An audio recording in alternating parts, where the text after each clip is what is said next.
नमस्कार विद्यार्थियों, मैं गिरिराज मीणा आपके अपने YouTube चैनल मैथ मस्ती विद जीएम पर हार्दिक अभिनंदन करता हूं, स्वागत करता हूं और लेके आया हूं मैं आपके लिए एक और नया टॉपिक। आपके चैप्टर 1.1 का क्वेश्चन नंबर 4 जिसकी हम बात करने वाले हैं। क्वेश्चन नंबर 4 क्या कहता है, सुनिएगा एक बार ध्यान से और देखिएगा अपने स्क्रीन बोर्ड पर कि क्वेश्चन नंबर 4 आपसे कह रहा है कि दर्शाइए किसी धनात्मक पूर्णांक का वर्ग है, वो किसी पूर्णांक m के लिए 3m या 3m+1 के रूप का होता है। क्वेश्चन ने कहा कि दर्शाइए किसी धनात्मक पूर्णांक, कोई भी आपका धनात्मक पूर्णांक हो सकता है, उसका जो वर्ग है वो किसी पूर्णांक m के लिए 3m या 3m+1 के रूप का होता है। ऐसा अपने को क्या करना है, व्यक्त करना है। तो किस प्रकार से हम इसको सॉल्व करने वाले हैं देखिएगा, वीडियो को स्किप नहीं कीजिएगा, वीडियो को लास्ट तक देखिएगा, एकदम आपको मजा आने वाला है, एक क्वेश्चन आपको एकदम समझ में आने वाला है। तो किस प्रकार से करेंगे बेटा, सबसे पहले आपको कोई भी एक धनात्मक पूर्णांक मान लेना है जिसको हम a के रूप में लेने वाले हैं, ठीक है जी। तो हमने यहाँ पे लिखा कि माना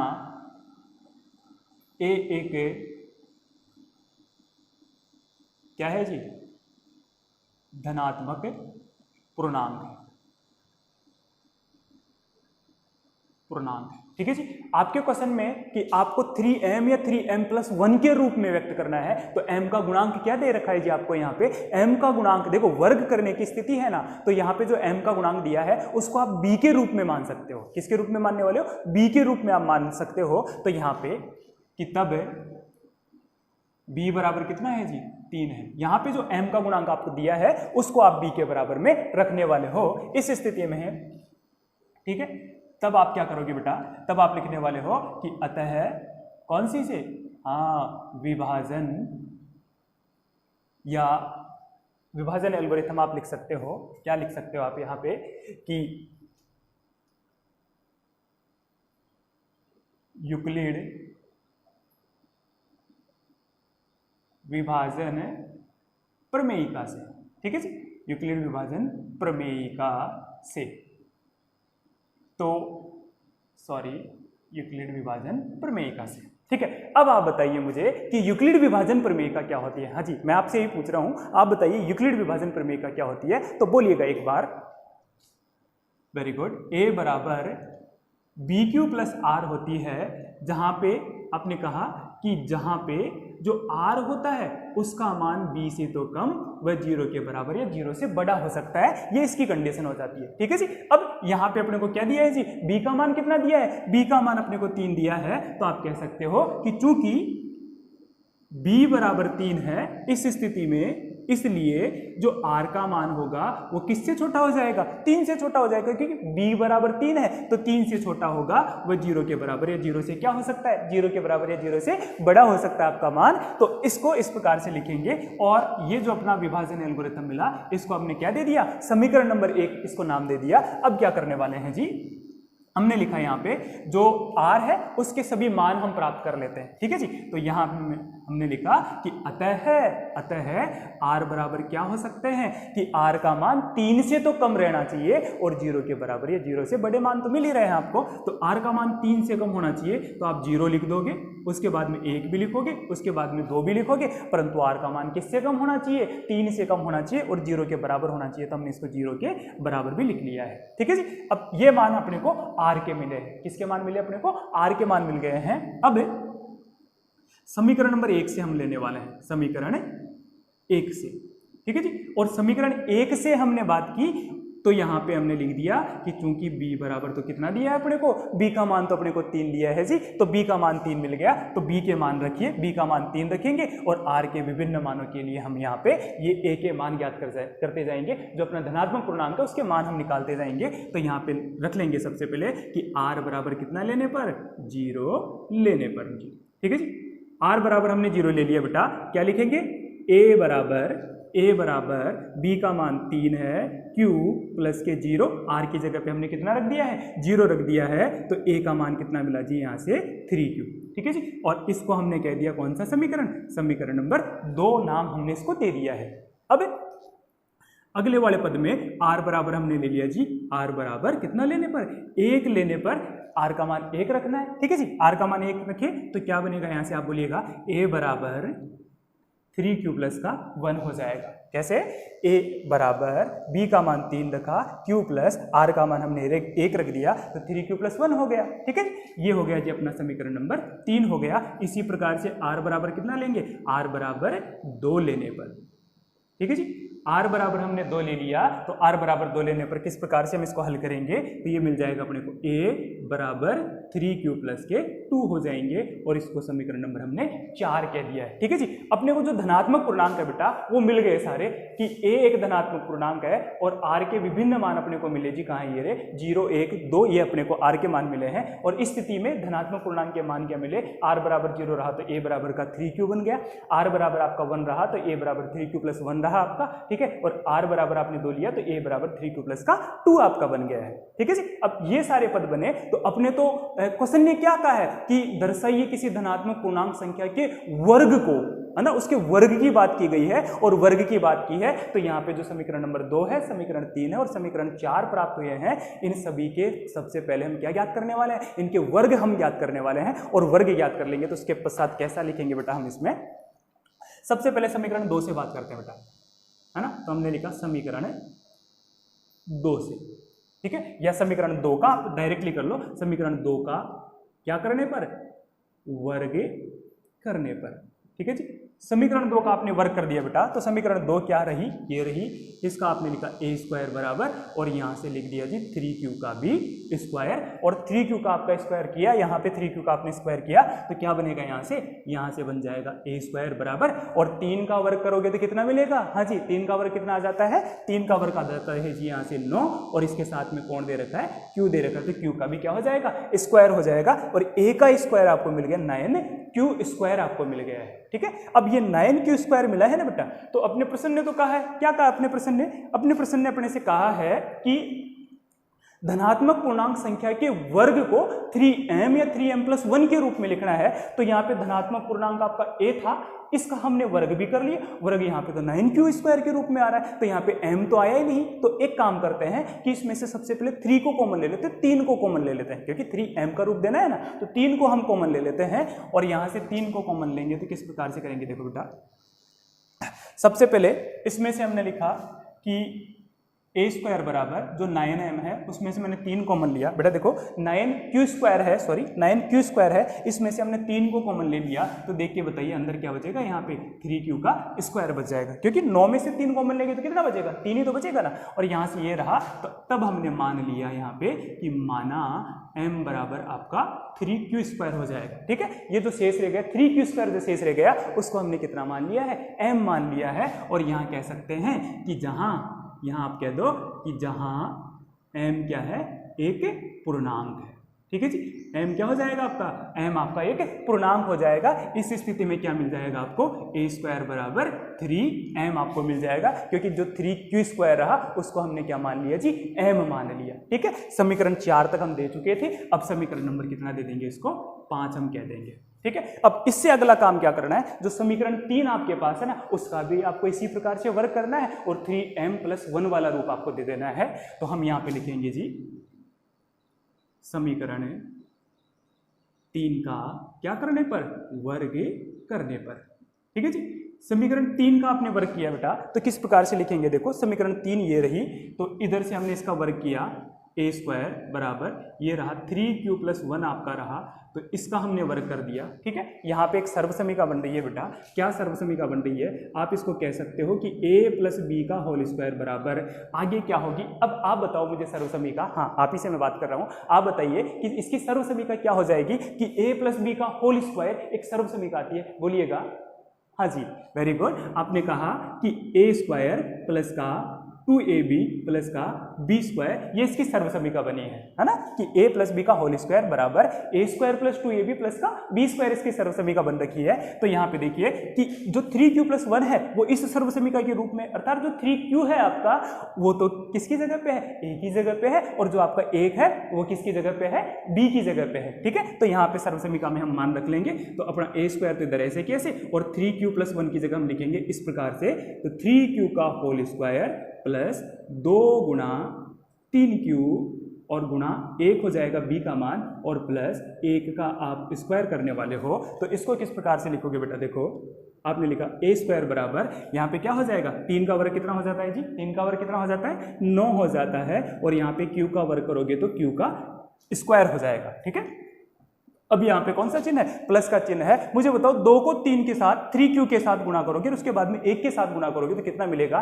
किसी चर और अचर को गुणा किया जाता है तो बेटा आपकी जो ये अचर राशि है ना, ये संख्यात्मक जो मान है आपके 2 और 3 है, तो इनके लिए आप इनको गुणा कर लीजिए, अर्थात किसी चर के गुणांकों को आप आपस में गुणा कर लीजिए, चर को आपको गुणा करने की आवश्यकता नहीं है। तो 2 को 3 से गुणा किया तो 3 दूनी 6 हो गया, और 6 को 1 से गुणा कर लोगे तो 6 एकम 6 आ जाएगा, अर्थात ये तो रहा 6 और साथ में कौन सा चर है इसके? q इसके साथ में है। ठीक है जी, तो 6q हो जाएगा, प्लस आपने लिखा बेटा क्या? 1 का वर्ग करोगे तो कितना आएगा जी? 1 का वर्ग आपके 1 मिल जाएगा। अब अपने को 3m या 3m प्लस वाला 3m+1 वाला रूप बनाना है। यहाँ से प्लस का 1 तो दिख रहा है, तो शेष जो भी बच रहा है उसमें से अपने को 3m निकालना है। तो शेष देखो इनमें से कहीं से 3 कॉमन आ सकता है क्या? 9 में से 3 कॉमन लिया जा सकता है, अर्थात 9 में 3 का भाग जाता है और 6 में भी 3 का भाग जा सकता है। तो इन दोनों में से कौन कॉमन आ सकता है आपके? इन दोनों में से कौन मिल सकता है आपको? कॉमन मिलेगा 3। किस प्रकार से? देखो a स्क्वायर बराबर हमने 3 कॉमन लिया, तो 9 में से 3 कॉमन लिया जाता है, उभयनिष्ठ लिया जाता है, तो उस स्थिति में यहाँ पे कितना बचता है जी? 3 बच जाएगा, क्योंकि 3 या 9 वापस से हो जाएगा, बीच में आपका प्लस का चिन्ह आ गया, और 6 में से आपने 3 कॉमन ले लिया, तो 6 में 3 का भाग कितनी बार जाता है जी? 2 बार, तो हो जाएगा 2q, और बाहर कौन बैठा है जी? प्लस का 1। अब अपने को 3m+1 चाहिए, अर्थात ये m की जगह को ये रोक रखा है, इस वाले पद को हम क्या मान लेंगे? इस वाले पद को हम m मान लेंगे, और यहाँ पे माना देखो माना m बराबर 3q² जो भी पद है उसको हमने m मान लिया, 3q² प्लस का 2, और कह सकते हो कि जहां m क्या है जी? m एक पूर्णांक है, ये का यही पद हमने ऊपर भी माना है कि m एक क्या है? पूर्णांक है। यहाँ पे लिखा है कि जहाँ पे m एक पूर्णांक है आपका और m पूर्णांक है बेटा, तो a स्क्वायर बराबर क्या लिखोगे? a स्क्वायर बराबर आपने लिखा 3, और ये 3q स्क्वायर है प्लस के 2q है, उसको हमने क्या मान लिया? उसको हमने m मान लिया है। तो यहाँ पे 3m और प्लस का कौन दे रखा है जी? 1 दे रखा है, तो 3m प्लस का 1, तो 3m+1 के रूप में भी लिख लिया। परंतु अपने पास एक समीकरण और बच रही है अभी, तो कौन सी वाली? समीकरण नंबर 4 और बच रही है, और इसको भी हल करके अपने को 3m+1 का रूप इसको देना है। तो ये समीकरण अपना 5 हो गया था, इसको हमने दे लिया समीकरण नंबर 6 हमने दे लिया जी। ठीक है, इस प्रकार से हमने लिखा। तो सबसे अब अंतिम काम क्या करना है? जो समीकरण नंबर 4 है उसका भी आपको क्या करना है? वर्ग कर लेना है जी। Very good. तो किस प्रकार से लिखोगे? हमने लिखा कि समीकरण 4 का क्या करने पर? वर्ग करने पर। ठीक है जी। और समीकरण 4 का हमने वर्ग किया, तो समीकरण 4 क्या है जी? a बराबर 3q+2 का है। तो यहाँ पे लिखा हमने कि a स्क्वायर बराबर क्या लिख दोगे यहाँ पे? 3q+2 है, और इसका भी क्या कर लेंगे? वर्ग कर लेंगे। और यहाँ पे जो ये सर्वसमीका काम में आई है उसको वापस से यहाँ पे यूज ले लेंगे, यहाँ पे काम में लेंगे। तो 3q तो आपको a की जगह पे मिल जाएगा, और ये b की जगह पे कौन मिलेगा इस बार?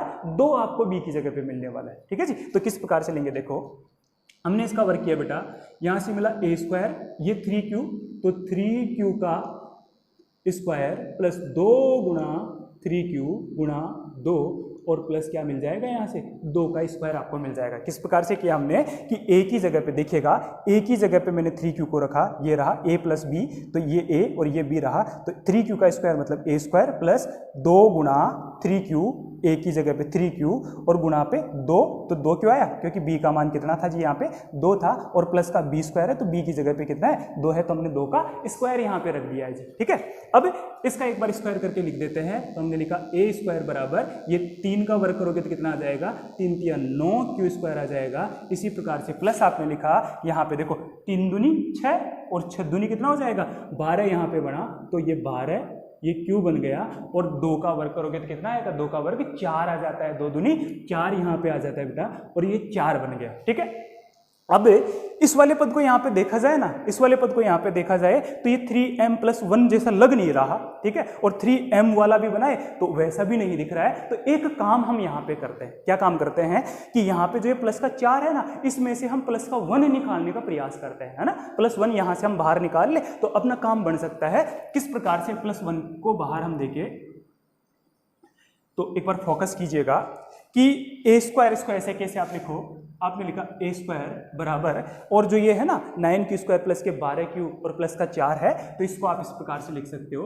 आपने लिखा कि 9 क्यू स्क्वायर प्लस के 12 क्यू आपने लिखा, और प्लस का जो ये 4 है ना, 4 में एक 3 का पद दे दो और प्लस 1 रख दो, अर्थात क्या 4 को हम ऐसे नहीं लिख सकते 3 प्लस 1, जो 4 है क्या उसको 3 प्लस 1 नहीं लिखा जा सकता है? लिखा जा सकता है। 3 और 1 वापस से कितना मिल जाएगा आपको? 4 आपको मिल सकता है। तो इस स्थिति में देखो कि प्लस का 1 अपने पास हो गया, तो 3m प्लस 1 हो सकता है, और आपको जो 3 है उसको कॉमन लेने की आवश्यकता है। यहां से हम 3 कॉमन ले लेंगे बेटा, तो देखो 3 हमने कॉमन लिया, तो 9 में से 3 कॉमन ले लेंगे, तो यहां से 3 क्यू स्क्वायर हो जाएगा, प्लस 12 में से भी 3 कॉमन आ जाता है, 12 में से 3 को कॉमन लिया तो कितना बच जाता है? 4 आपके पास बचेगा, तो 4 क्यू, और प्लस 3 में से 3 को कॉमन ले लिया तो कितना बचेगा? 1, और बाहर कौन दे रखा है? प्लस का 1। क्या किया हमने, देखिएगा एक बार कि यहाँ पे 3 को कॉमन लिया हमने, तो देखो 9 में से 3 को कॉमन ले लिया, ठीक है, 9 में से 3 को कॉमन लिया तो 3 3 9 बन रहा है, तो 3 बार भाग जा रहा है, तो 3 अंदर शेष रहा, प्लस 12 क्यों था, 12 में से 3 को कॉमन ले लिया तो 4 बच रहा है। कैसे? 4 तिया 12 है, अर्थात 12 में 3 का भाग है जो 4 बार से जा रहा है, ठीक है, 4 बार गया तो 4 रह गए, और यहाँ से 3 में से 3 को कॉमन ले लिया, और 3 में से 3 को कॉमन लिया तो 3 में 3 का भाग कितनी बार जा रहा है? 1 बार जा रहा है, इसलिए 3 एकम 3 आपका बन गया, और प्लस का बाहर कौन बच रखा है? 1 बच रखा है। अब अपना पद था 3m प्लस 1 अपने को बनाना था, 3 अपने पास है, प्लस का 1 अपने पास है, तो बीच में जो शेष पद रह गया उसको क्या मान लेंगे हम? m मान लेंगे, और इसको अब m मान लेंगे तो किस प्रकार से करेंगे? यहाँ पे लिखा हमने कि माना m बराबर 3q स्क्वायर प्लस के 4q प्लस का 1, ये हो जाएगा, और ये प्लस का 1 हो गया बेटा, तो इसको किस प्रकार से लिखेंगे हम? देखो कि प्लस का 1 बनाइए तो आप कह सकते हो कि जहां m क्या है? एक m को बार बार हमने क्या माना है? m एक पूर्णांक है आपका, और m एक पूर्णांक है, तो m के पूर्णांक होने की स्थिति में आप क्या करोगे? हमने लिख दिया कि a बराबर 3, और इसको पूरे के पूरे पद को हमने m मान लिया है, तो 3m, और बाहर प्लस का क्या दे रखा है जी?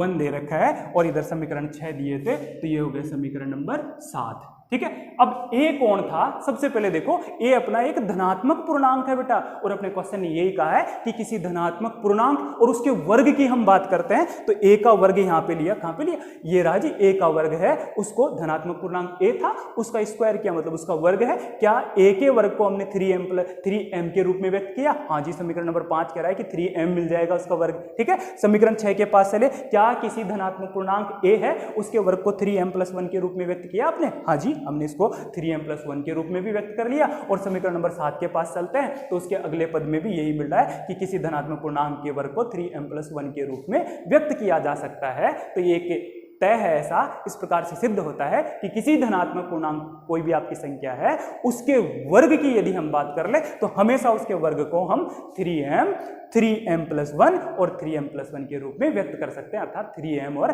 3m प्लस 1 के रूप में व्यक्त किया जा सकता है। तो यहां से सबसे अंतिम में हम लिख देंगे, अतः समीकरण 5, समीकरण 6 व समीकरण 7 से हम कह सकते हैं,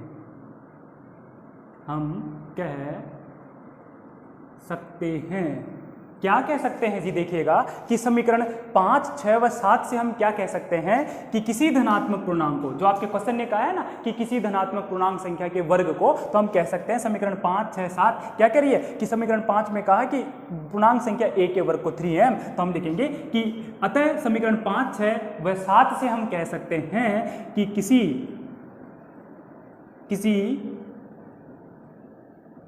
धनात्मक पूर्णांक संख्या के वर्ग को किसके रूप में लिखा जा सकता है? हाँ जी, वर्ग को 3m व 3m प्लस 1 के रूप में लिखा जा सकता है और इस क्वेश्चन को हम इस प्रकार से करने वाले हैं। अर्थात हम कह सकते हैं समीकरण 5, 6 व 7 से हम कह सकते हैं कि किसी भी धनात्मक पूर्णांक संख्या का जो वर्ग होता है, किसी भी धनात्मक पूर्णांक, जैसे हमने यहाँ पे a लिया है, तो किसी भी धनात्मक पूर्णांक संख्या के वर्ग को हम 3m व 3m+1 के रूप में व्यक्त कर सकते हैं और इस प्रकार से आपका क्वेश्चन हल हो जाता है और बहुत ही कम शब्दों में बहुत ही अच्छे रूप से इसको व्यक्त किया गया है। तो आई होप कि आपको ये क्वेश्चन पसंद आया होगा। एक बार आप इसका समझ में आया होगा, एक बार आप इसका स्क्रीनशॉट ले लीजिएगा। आई होप कि आपको वीडियो अच्छा लगा होगा। वीडियो अच्छा लगा तो वीडियो को लाइक कीजिएगा, शेयर कीजिएगा और चैनल को सब्सक्राइब कीजिएगा। अब बहुत बड़ी गड़बड़ करते हो, चैनल को सब्सक्राइब किए बगैर चले जाते हो यार। आप यदि चैनल को सब्सक्राइब करते हो और वीडियो को लाइक करते हो तो बड़ा प्रोत्साहन मिलता है और भी अच्छे से काम करने का मौका मिलता है और प्रोत्साहन मिलता है। तो वीडियो को लाइक ज़रूर कीजिएगा। मिलते हैं जल्दी ही अगले क्वेश्चन के साथ में अगले वीडियो में, तब तक के लिए धन्यवाद।